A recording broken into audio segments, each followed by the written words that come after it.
Good evening. This Wednesday, June 26, 2024 meeting of the Richmond Advisory Plan Commission is called to order. Would you please call the roll? Lynn Clark.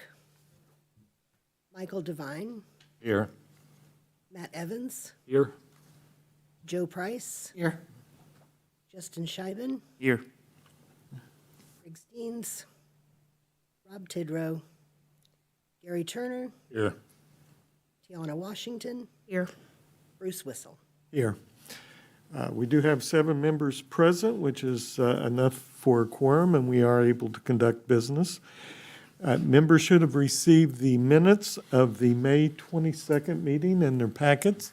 Do we have any correction or addition to those minutes? If not, Chair will accept a motion. I move to approve. Second. We have a motion, pardon me, And a second. in a second. We have a motion and a second to approve the minutes of May 22nd as received. All those in favor say aye. Aye. Opposed? Motion carried. Before we go to proof of publication, I do want to ask Mr. Purvis about the new addition to your family. Go ahead and make your public announcement on that. Thank you. My wife and I had a son on June 3rd. His name's Lewin Oliver Purvis, and he's keeping us up at night, but he's healthy. Mom's doing well. Congratulations. Thank you. Thank you. Well, if he has trouble sleeping, you can turn on reruns of this meeting. Congratulations. Thank you. And mother and child both doing well. Yes. Great, thanks. Proof of public notice. Thank you. This notice was published in advance. It states the time, date, place, and the item on the agenda for tonight's hearing. This notice is in order to hold the public hearing, and I would ask the board, the commission, to make a motion to accept the proof of publication. So moved. Second. We have a motion and a second to accept the proof of public notice. All those in favor say aye. Aye. Opposed? Motion carried. We have a piece of old business on the agenda. Well, first, I guess we need to strike the, no, we're keeping ordinance 32, aren't we? I'm sorry. We have one piece of old business and one new business tonight. The old business is Ordinance 1, 2024, which is approving Resolution 1, 2024, and amending declaratory resolution of the Richmond Redevelopment Commission to allow the expenditure of revenues collected within Richmond's tax incremental finance, or TIF district, for public safety services within said districts. And would you please speak to this? Good evening, Beth Fields, Director of Strategic Initiatives. I appreciate the opportunity to come before you tonight to seek approval of the Plan Commission Order 1, 2024. This is a declaratory resolution of the Richmond Redevelopment Commission, which was approved by that commission on May 14th of this year. Last year, House Enroll Act 1454, which became effective July 1st of 2023, gave redevelopment commissions permission to spend their tax increment financing on public safety expenditures. These expenditures can be capital or operational in nature. So before the Redevelopment Commission can begin using these TIF funds for public safety expenditures, the Redevelopment Commission must first amend their development plan to make this an eligible expense at the local level. The Redevelopment Commission's development plan is its spending guide and is based on the policies and strategies that are identified in Richmond Rising, the city's comprehensive plan. The Richmond Redevelopment Commission, through Resolution 1, 2024, has started the process to amend its development plan to allow for these public safety expenditures. The only modification to the plan at this time is the addition of item number 10, public safety, which reads, funding to assist with a police and law enforcement system to preserve peace and order and a firefighting and fire prevention system. The Redevelopment Commission respectfully requests that you approve Plan Commission Order 1, 2024. After this is approved, it will then move to Common Council, who will be asked to adopt a resolution approving the Plan Commission order. The Redevelopment Commission will then advertise and hold a public hearing on the resolution and an amending declaratory resolution. After the public hearing, the Redevelopment Commission will consider an amending confirmatory resolution. Once approved, this resolution will be recorded with the county recorder and delivered to the county auditor and then submitted to the Department of Local Government Finance via Gateway, which is the state transparency portal. I also have, per the request of the commission, a very brief, high-level overview of tax incremental financing. And so I believe you have copies of that, and then we also have some slides here to share. But basically, tax incremental financing, it's a tool which captures the increase in the assessed value from new development. And it can capture real property, or also in some cases, it's also depreciable personal property. And it also can capture increases in multifamily condominiums, and if the area is designated single-family residential property as well. So when we look at what is the purpose of a TIF, basically it's to finance incentives and infrastructure that are needed to induce private investment. So we want to encourage that orderly economic growth within our targeted areas, and we want to also redevelop those blighted areas that we may have in our community. When you look at the mechanics of how a TIF works, this diagram is a very basic picture of how all of that works. You have your base assessed value there at the bottom. That is what the assessed value was the day that the tax increment financing went into effect. Those taxes stay with all of the overlapping tax districts at that time, but over the course of the time that the tax increment financing district is in effect, that increased increment comes to the Redevelopment Commission so that they can utilize that for incentives and for other projects that are needed to encourage economic development. Once the tax increment financing area expires, then all of that new AV that has been collected and that is still being collected then is distributed to all of the overlapping tax districts. We have 4 tax increment financing districts. The first one is Johns Manville, and that is a single payer TIF, and that expires in October of 2036. We have our allocation area 1, which is our largest tax increment financing district, which includes our downtown and our Midwest Industrial Park. That expires in January of 2040. Our Heartland tax increment financing district is another single payer TIF, which was for the Blue Buffalo project. That expires in May of 41. And then the newest one that we have is the 6th and Main for the project that will be coming to you next in the ordinance for the vacation. And that one will expire in January of 49.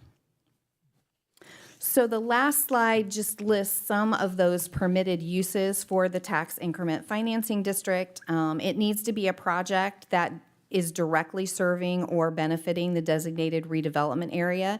It does not necessarily have to be within the boundaries of that area, but the project does need to serve and benefit that area. Needs to be listed in the plan, which is what we're coming to you tonight to amend so that we can include public safety in that plan as well. So I am happy to answer any questions that you might have regarding the amendment of the plan or the basic TIF information. Do you have any questions for Mrs. Fields? Okay, thank you, Beth.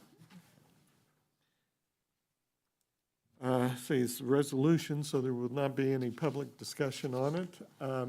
Any discussion on the board? Any questions that anyone has or contributions you want to make? If not, the chair will accept a motion. I move to approve Resolution 1, 2024. Second? We have a motion and a second to approve Order 1, 2024. All those in favor say, or I'm sorry, you want to call the roll on that, don't you? Michael Devine, Aye.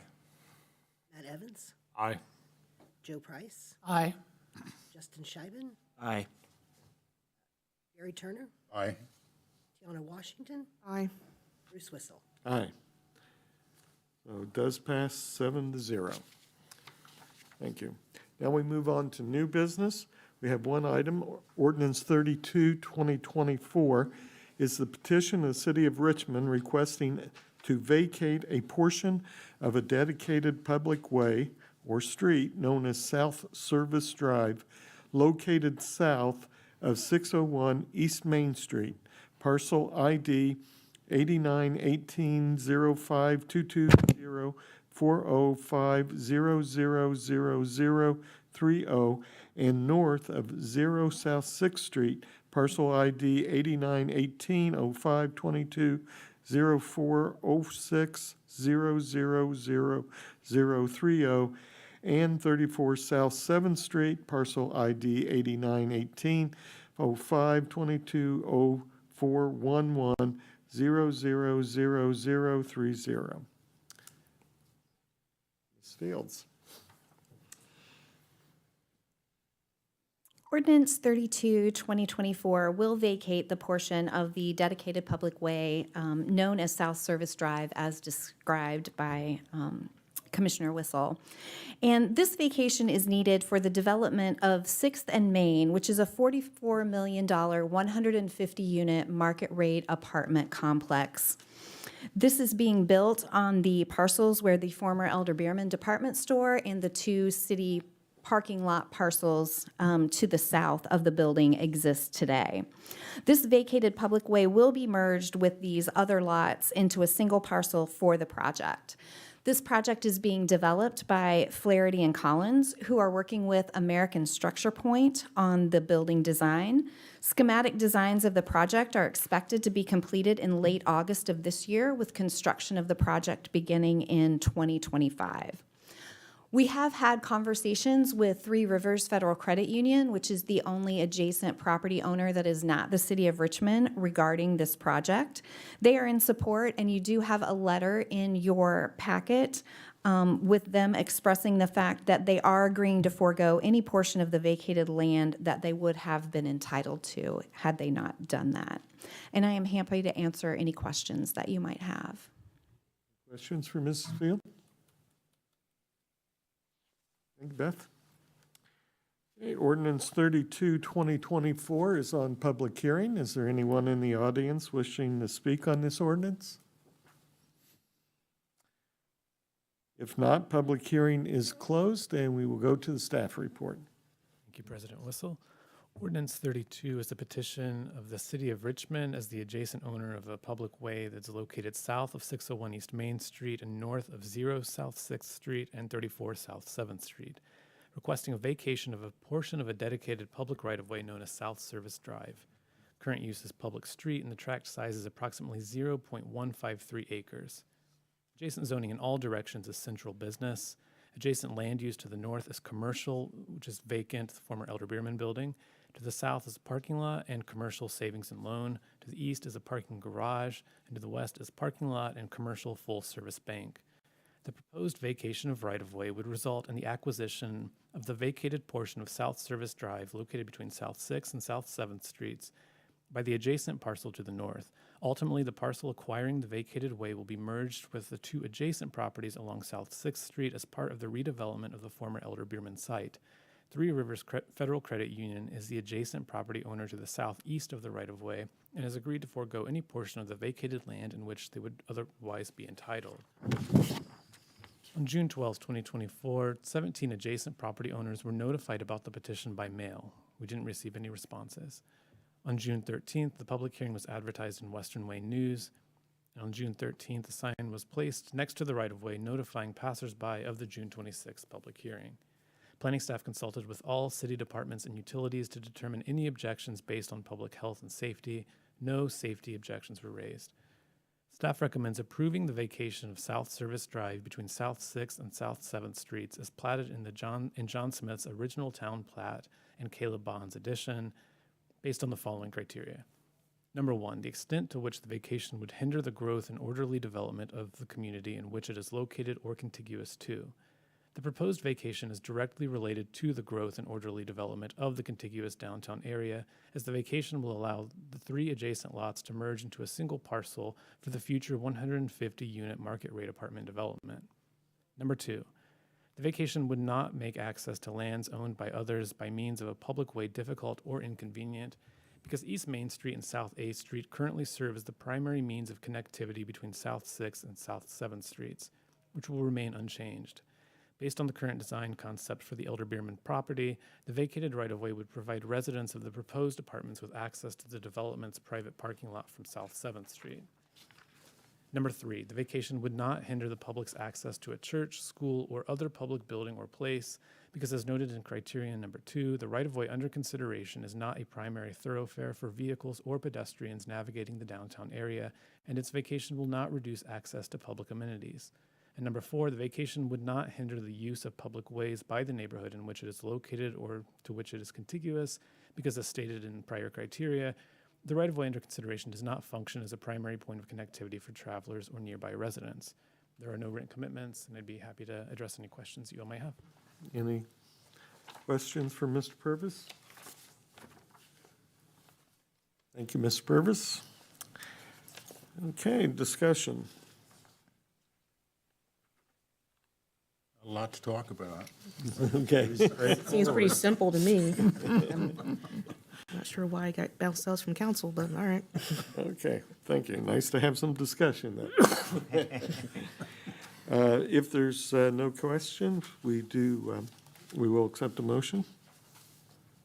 I move to approve ordinance 32, 2024. Second that. Ordinance 32, 2024. We have a motion to accept and a second. Would you please call the roll on that? Michael Devine, Aye. Matt Evans, Aye. Joe Price, Aye. Justin Scheibin, Aye. Gary Turner, Aye. Tiana Washington, Aye. Bruce Whissel. Aye. Our recommendation has passed on a 7-0. Or no, we make the final decision on that, don't we? This is a recommendation to council. Oh, to council, okay, fine. Okay, so that has passed. Today was the deadline for filing for the next meeting. We have a pretty heavy schedule for next month, don't we? We do, yes. That includes a revised version of the South 37th Street plan development that you all heard earlier this year. Okay, and what else have you got? The Fudge Factory? We have the rezone for the Fudge Factory on the far east side of town. We have a 5-lot subdivision on South 23rd Street, and we have secondary replat for the Eagle Trace subdivision on the far west side of the city.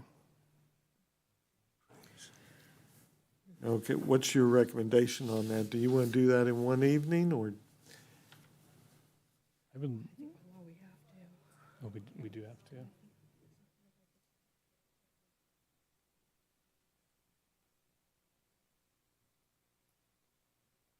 I think there might be a statute, I'd have to double check that, but I think there's a statute that says you have to have that go to your council and then your plan commission within so many days. Okay, If we get that on for the July, If we We did it don't on, have it on our July 1st, so council won't it'll be July have it introduced until July 14th. which would 14th. Throw it into the first meeting in August rather than our next immediate meeting.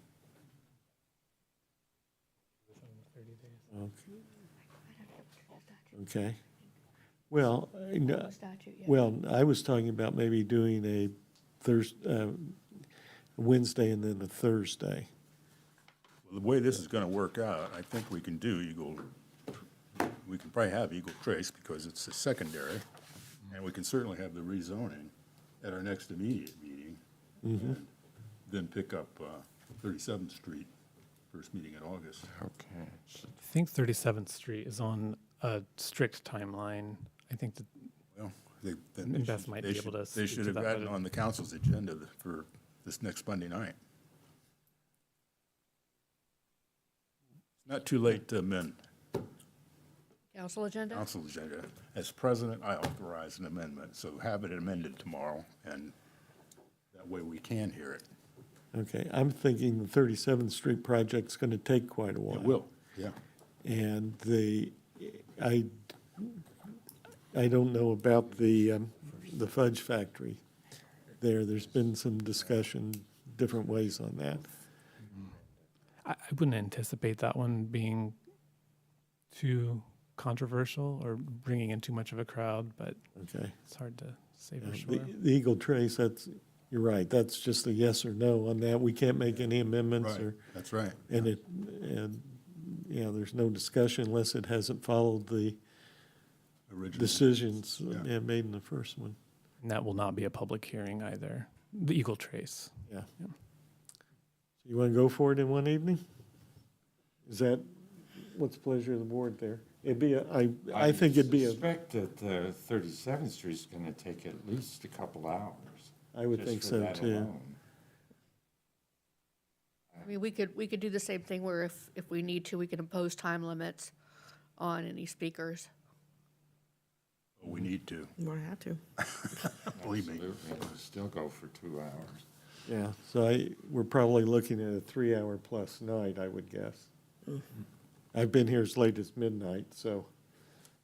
Well, we start early, so Oh, that's right. We started 5:30. That was Yeah. when we started at 7. we'll be done by 8:30. Eat dinner before you Right, come. exactly. Okay, we'll just plan on the one meeting then. Great. Anything else to be brought up before the commission? If not, Chair will accept a motion. I will second the motion to adjourn. Second. Motion second to adjourn. All in favor, say aye. Aye. We're adjourned.